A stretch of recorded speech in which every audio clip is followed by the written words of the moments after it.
It is often said that millions of Christians go on a pilgrimage to Jerusalem, and millions of Muslims visit Mecca, as millions of Buddhists come to Nepal, and that leads one to realize that Nepal is sacred for being Buddha's birthplace, but more so for its own sake, as Nepal has always been the origin of Buddhism, a self-manifested and self-existing Swayambhu.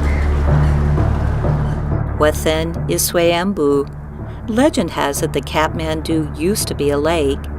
An ancient Buddha reportedly dropped a lotus root here and prophesied that luminous lotus would grow to turn the body of water into fertile land. And from the Kathmandu Valley came the shining illumination from the lotus. The Sanskrit word Swayambhu means self-manifested and self-existing, which explains the name of the Swayambhu Temple. For the longest time in China, studies and understanding of Buddhism in Nepal has lagged far behind that of Buddhism in India. And while the Buddha was born in Nepal, it is not the state religion there today. One may wonder how and why did Buddhism spread into Nepal in the first place? According to Grandmaster Yi Jing and his text of the Mulasawistawada Vinaya, Buddha led his disciples to Nepal to preach the Dharma, and Buddha's top disciple, Ananda, was reportedly in Nepal as well.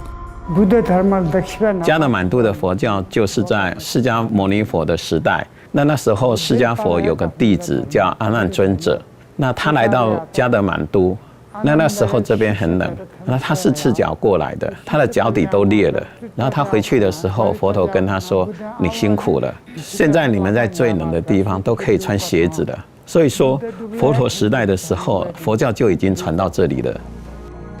It also goes to show that the original Buddhist commandments were already allowing circumstantial changes to be made. And 2 centuries after Buddha attained nirvana, Emperor Ashoka, who united northern India, committed himself to the promotion of Buddhism. He paid a spectacular visit to Buddha's birthplace, Lumbini. Grandiose temples were commissioned with an inscribed pillar of stone. In 636 CE, Grandmaster Xuanzang, who visited Lumbini, saw the stone pillar and the sal tree where the Buddha was born that had somehow withered. Yet Emperor Ashoka of the Maurya Dynasty commissioned 4 grand stupas in Patan. 这边的4个塔也很重要，这个是阿育王盖这个阿育王塔以后，那在当地还有其他的地方就大大小小的也盖了很多的塔，所以说我们现在看到的其他的塔，全部都是阿育王塔以后盖的，所以说阿育王的贡献很大。如果没有阿育王的话，现在就没有佛法了。Since then, Nepal has been the center for Buddhist pilgrims. But then again, is it true that Nepal is the origin of Buddhism and that it is the motherland of Vajrayana?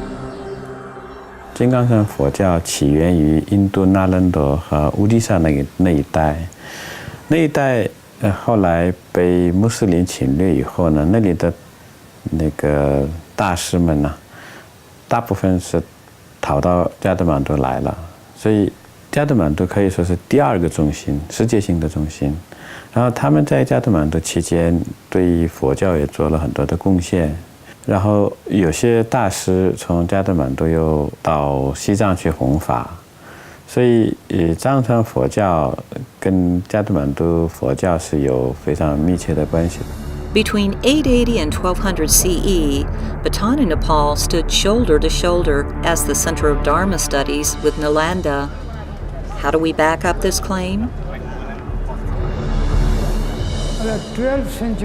12世纪的时候在印度，那时候印度教都没了，都是回教，然后连佛教也没了。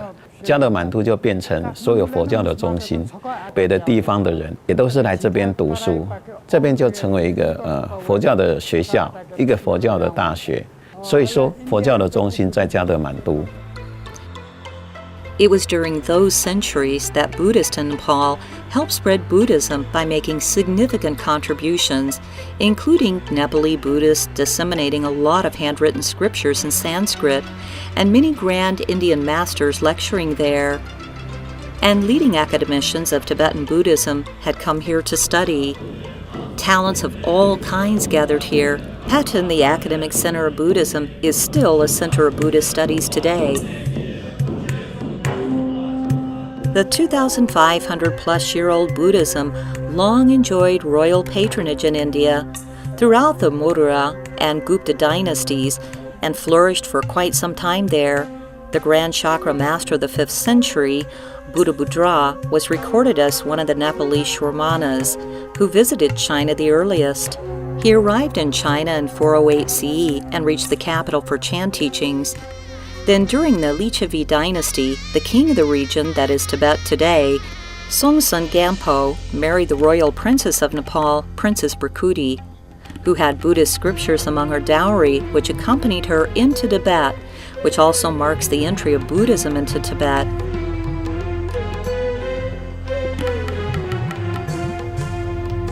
After Princess Birkuti arrived in Tibet, Dharma teachings also began in the region and reached places like Bhutan, with many temples constructed, including the famous Jokong in Lhasa.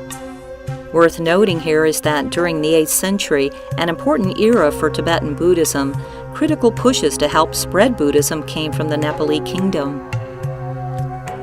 就是藏传佛教的那个初期的几位大师。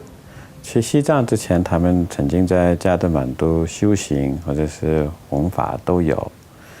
比如说莲花生大师吧，他在加德满都山谷生活了至少12年以上。同样那个阿底峡尊者，他去西藏之前也在加德满都停留过一段时间。好多这些印度的或者是尼泊尔这些大师啊，都是经过加德满都去的。西藏，同样呢，就是西藏的那些大师，他曾经到加德满都经过，或者是经过加德满都到过印度，他们曾经在加德满都修行过。其中值得一提的就是马尔巴大师，他在巴顿都修行了3年，是有历史记载的。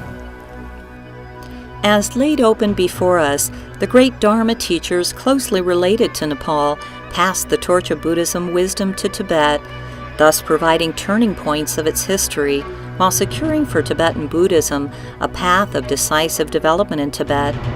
For Buddhism, as one of the leading religions, having followers committed to the Buddha's teaching and appreciating the truth of life and the universe, to finally rise above life and death and suffering and be able to sever all worries, which will be its ultimate fulfillment and liberation.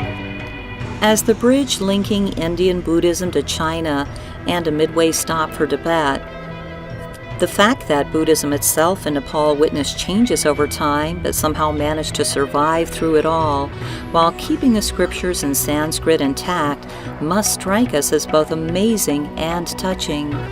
Therefore, whether or not Nepal stands as the origin of the world's Buddhism or as the motherland of Vajrayana, looking back in history, it appears only logical that the case be rested.